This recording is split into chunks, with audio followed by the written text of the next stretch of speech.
We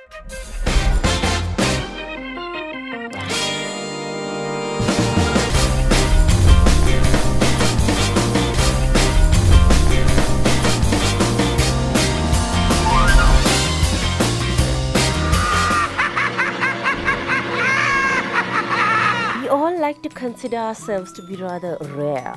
You know, who wants to be a common thing? Rarer you are, the more precious you become. So, we decided to go next and check out what all the fuss was about this rare at residence. Now, grammatically speaking, it doesn't make much sense because you are like, what the f is rare at residence? You know, it's like saying bear at residence. But so basically, the whole concept of this restaurant is that it's rare. It has unusual food and it's at the Residence by Uga.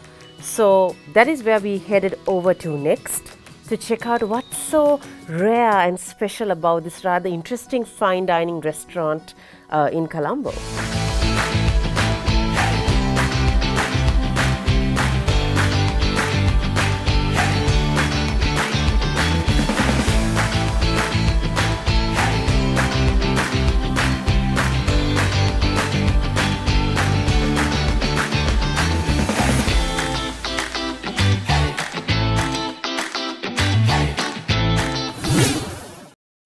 So now where is this rather rare at residence located? Well, for those of you who know Colombo, it's down the infamous Park Street area because the Park Street, the actual Park Street, had this famous Tar Villas, which was once there at Park Street, and then it was the Park Street Villa or some name like that, and now it's run by Uga. And those of you who are familiar with Uga would know they have you know, this Jungle Beach, Uga Escapes, blah blah. So they're kind of like a sort of a boutique kind of hotel chain in a sense. So rare at residence. So residence also has accommodation facilities, but they do have this dining facilities. So the rare at residence is basically the restaurant at the residence run by Uga. So located down Park Street, it's in Colombo, pretty much the heart of Party Central Colombo, because you get Park Street Mews just right across there, like on the same street. Rare at Residence is centrally located in a beautiful environment, and it's a great place to go to. So Rare at Residence has a logo, but really didn't excite me too much because it's just rare in simple letters and at residence below it. So logo wise, it's like, it's got a nice red kind of background, like the red like I'm wearing. I love red, burgundy red. But in terms of a logo, see, a logo should give you something to really take home. I didn't really get any thing from that, just rare. So it's like, okay, rare at residence, very simple, in your face. It might work for some people, it really didn't impact me too much. So I'm not too excited with the logo. Nothing to, you know, be rare or different or write songs about. It is just very ordinary, not rare at all. So the ambience of Rare at Residence is actually quite romantic. It's really lovelyly lit up because it's dim lighting, and even when you enter the place, you know, you get this lovely cinnamon aroma, so sort of like very exciting, of course, except that it's common cinnamon these days, but it created a nice kind of ambience. And then you go in through a little corridor and you enter the dining area. I would say the access through that corridor was a bit like, but inside was really nice, and it was dimly lit, and you know, so very soft lighting and sort of like a soft ambience, though there was a noisy party going on next door, but hey, never mind. But overall, it's like fine dining, right? So we're talking fine dining restaurant with a very romantic, soft, a very sophisticated and elegant kind of ambience. So, you know, you feel a little intimidated, but it's nice. I mean, you kind of like settle into things. So ambience-wise, it was nice. I wish the outdoor was done up as nicely as the inside. We didn't sit outside because it was just the same, you know, like a few chairs outside with araliya trees, and you're like, But really not a place where you'd go with your friends and have a good time, you know. A place where you would go with that really special someone that you want to have a little quiet moment with. So a nice place in the heart of Colombo as well. So nice ambience and nice feeling there.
So the menu at Rare at Residence, yes, I know grammatically it's driving me nuts, but never mind.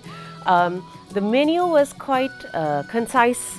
It wasn't a very extensive menu. They had appetizers, they had soups, they had mains, so seafood, vegetarian, and then meats.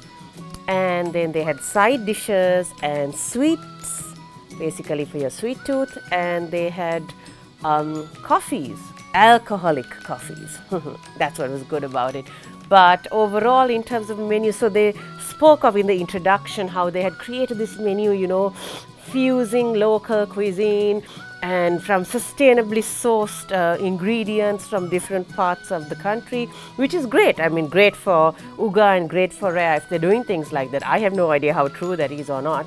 But if it's true, then great initiative on their part. And the fact that they fuse a lot of local ingredients, and you'll understand when I talk about some of the foods that, you know, you can make Sri Lankan stuff sexy, man. It's just that it takes a foreigner or someone with a global mindset to think that way. You know, us Sri Lankans, we're so good at running ourselves down, but chasing after foreign stuff. We really need to like wake up and enjoy what we have. So I'm glad Rare at Residence was doing that. And when I go into the food items, you'll understand how and why. Some of those work, some don't. So this menu kind of like gave this nice intro, and that was great. So it was very interesting and quite concise. So not too big, enough for you to choose from, and quite a good selection too. So as a pre-dinner starter, we were served with this little kind of bruschetta, like a crostini sort of. A bruschetta with smoked salmon and a bit of oregano on the side. I mean, it was this little thing, you know. So it was rather dark and I couldn't really see what it looked like. But anyway, he said it's salmon. So I tried it, and I must say it had, I think, a little bit of cream cheese on it. But somehow for me, the smoked salmon flavor kind of didn't really blend in with whatever was on that. It was okay. It came across as being a little fishy. So I wasn't too excited by it. It was like a like a so-so. So I mean, I love bruschetta usually, but this was like a come on now, you know, like a ahakayana kind of thing. So yeah, it was okay. Pre-dinner starter didn't really excite me too much. So the dinner show. So we decided to order a really exciting appetizer. Oysters. I mean, who doesn't like oysters? Well, in all honesty, I'm not a huge oyster fan unless it's made really well. And I love shellfish, okay? So the oysters that we ordered were with, so it had like 4 toppings: lime, tomato oregano foam, beluga, and breadcrumb and butter, right? And somehow, see, the thing with oysters is, listen, it sounds all sexy and you're like, oh, it's an aphrodisiac and oh, oysters, so good, slurpy thing, and the thing is a slimy thing sliding down your throat. Don't think dirty, right? But anyhow, unfortunately, this concoction that was presented to us, somehow I missed the beluga. Man, I think the beluga whale had because it was nowhere on the oyster. And the only flavor that I really got coming out was the tomato oregano foam. See, because oyster is a slimy thing, right? You need to put in something a little strong to complement it so that that slimy oyster taste doesn't just like take over, because that's really not too exciting, okay? Unless you're like just bullshitting yourself, right? So usually people, that's why they have even like oyster shooters, because you put like tomato and things in it so that the strong flavor like complements that slimy thing that's gonna go sliding down your throat. So flavored stuff is good. So sadly, these 4 flavors really did not complement that oyster. So I had this, the only good thing was that the oyster was fresh. So it wasn't like, it didn't have that old taste. It was like a nice, fresh, slimy oyster that I decided to swallow. But of course, in terms of a dish, I would say they really need to work on that and at least infuse something a little strong to kind of complement the oyster. Otherwise, you just have a very disappointed, slimy thing going down your throat. Don't think dirty. Yeah, so not the greatest of dishes, but yeah, they need to work on it. So it sounded exciting. It sounded like, ooh, I want to try it. But I wasn't like, ooh, it was more like a disappointing result of slimy things going down your throat. So So the main we decided to try was a rare signature dish, and it is caravella risotto. Yes, don't have a heart attack. I did, but I asked the server and he said he recommends it because basically it's arborio risotto rice in a dry fish gravy with parmesan and a kuniso sambal, which came with actually a few mukunuena leaves, which I was quite thrilled about, and crumb-fried saleo with a salsa of pineapple, cashew nut and chili. So let me tell you, flavor-wise, that arborio rice, I think the caravella, whatever they had used, it wasn't like caravella like the way you and I know caravella, man. This was like posh caravella. So it tasted really good. I think maybe the parmesan like balanced out the fishy flavor. So it was really tasty. So like not very thick in terms of the consistency, a little dry. I would have preferred it a little more, sort of a little thicker. But the kuniso sambal with the mukunuena leaves was really, really good. It complemented that rice so well. The saleo were a little too fishy for me, okay, so saleo no, at the end of the day, so it was a little too fishy for me, but that salsa with the pineapple and the cashew nut and chili kind of really gave a nice compliment to it, so it kind of gave you a little kick of fruitiness and chili, and then with the rice it was okay, but still the saleo a very strong fish, man, so that kind of fishiness a little too strong. Maybe they could have considered handello, that would have been awesome. So, but overall, I must say, hats off for trying out caravella risotto. Man, who the hell would try it? If you found caravella risotto somewhere, you'd be like, oh, poor yeah, good day. Right? But at Rare at Residence, it's all posh.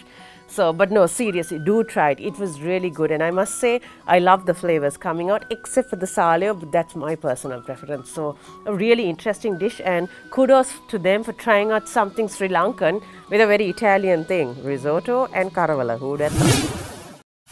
So to complement all this yummy food, we decided to order a side because I'm a little greedy like that. And trust me, this side sounded really exciting. So it was a truffle and cauliflower gratinated with mature cheddar. Now I love cauliflower gratin, right? I mean, if you get it really right, it tastes so good. So this, I mean, it came so baked, right? So the cauliflower in a nice thick cheesy sauce of the mature cheddar, slight flavor of the truffle oil, slightly burnt on top with the cheese, and I love that. But the thing is, the cauliflower for me was a little too crispy. I like it a little more tender, and the truffle flavor wasn't coming out strong enough. The cheddar was kind of overpowering it, so I wish they'd match it. Maybe they're a bit stingy because truffle ain't cheap, sunshine. But hey, overall, it was a nice side. Not the greatest. It could be better, but it was nice. So as a side dish, it was a good compliment. Not bad. The dessert. Now, their dessert selection was quite a lot. There weren't just a few things. And so we decided to try the dark and white ganache, white chocolate ganache, with vanilla marshmallows and drunken berries. So I was quite keen to see what these drunken berries are. I love berries. No, don't think dirty. Berries. So anyway, we were served this nice plate where there was a slice of dark chocolate ganache. There was a little square of white chocolate ganache. There was a sprig of lemongrass lying across it. I have no idea why. And this berry thing was just like smeared on the plate, and the burnt marshmallow was on the side there. So the thing with the ganache was, it's dark chocolate, and it was a bit hard, right, like a color. So I was like, okay, dig. Take it and put it in your mouth, and God, assaulted by a sense of lemongrass. I'm like, haha, okay, lemongrass alert. So yeah, it was a very strong flavor lemongrass, so much so that I thought it's from the berry, but actually no, the berries were drunk on their own juices. This ganache was drunk with lemongrass. Ugh. So the white chocolate also had that lemongrass flavor, and I think it was a little too overpowering. Listen, I love lemongrass, but you got to know where to put it and how much to infuse. So I think it was too much, right? So it was like assault on the senses. And then the marshmallow was so-so. It was melted nicely, but I didn't get a really strong vanilla taste, or maybe my palate was ruined by that lemongrass. Overall, dessert-wise, I wasn't too thrilled with it because, like I said, I like lemongrass, but not smacked in your frigging face and like. So yeah, it wasn't the greatest, but it was okay.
after dinner, we decided to have one of their signature alcoholic coffees. So the Residence coffee is their own one, a signature coffee, which had hot coffee, jaggery and whipped cream. Sounded rather exciting, and I asked that server boy and he said, yeah, it can be nice. So I thought, okay, I'll try it out and see, though of course strong, okay.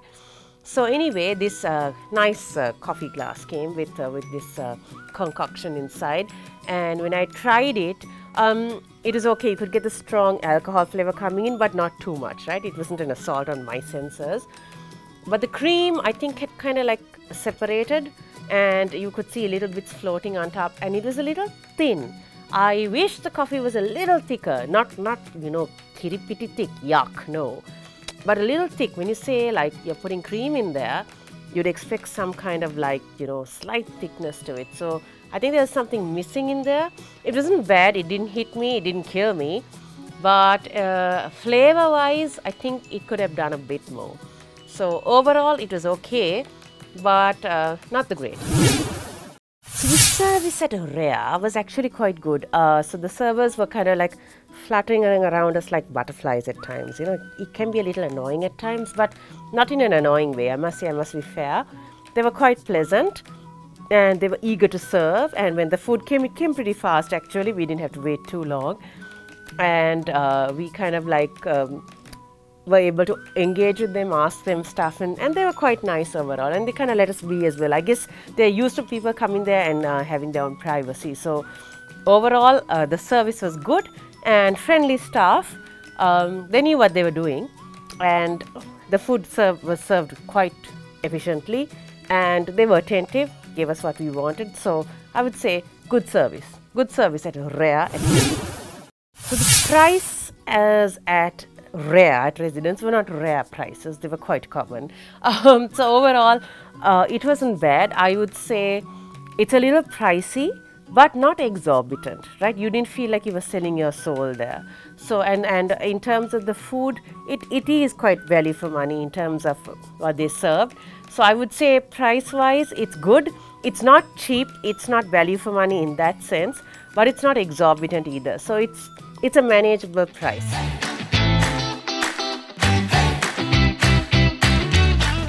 How much do you know about food? Do you have any idea what's out there?